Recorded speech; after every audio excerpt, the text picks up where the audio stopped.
In digital Marathi, जनतेच्या हक्काचं व्यासपीठ।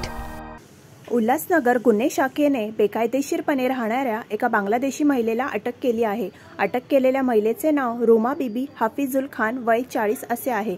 ती आधी कोलकाता येथे राहत होती आणि नंतर आशळेगाव परिसरात स्थायिक झाली। पोलिसांनी महिलेला राहण्याची सोय करणाऱ्या घरमालक रफिक विश्वास 49 विरुद्ध गुन्हा दाखल केला आहे। वरिष्ठ पोलीस निरीक्षक अशोक कोळी यांच्या मार्गदर्शनाखाली गुप्त माहितीच्या आधारे गुन्हे शाखेने ही कारवाई केली आहे। या पथकात PSI प्रवीण खोचरे, सचिन कुंभार, सुरेश जाधव, प्रकाश पाटील, शेखर भावेकर, सुनील सूर्यवंशी, मिलिंद मोरे, प्रसाद तोडीलकर आणि मनोरमा सावळे यांचा समावेश होता। गुन्हे शाखेने आतापर्यंत एकूण 16 बांगलादेशी नागरिकांवर कारवाई केली आहे। ही कारवाई बेकायदेशीरपणे राहणाऱ्या परदेशी नागरिकांविरुद्ध सुरू असलेल्या मोहिमेचा एक भाग आहे। पोलीस या प्रकरणाचा अधिक तपास करत आहेत।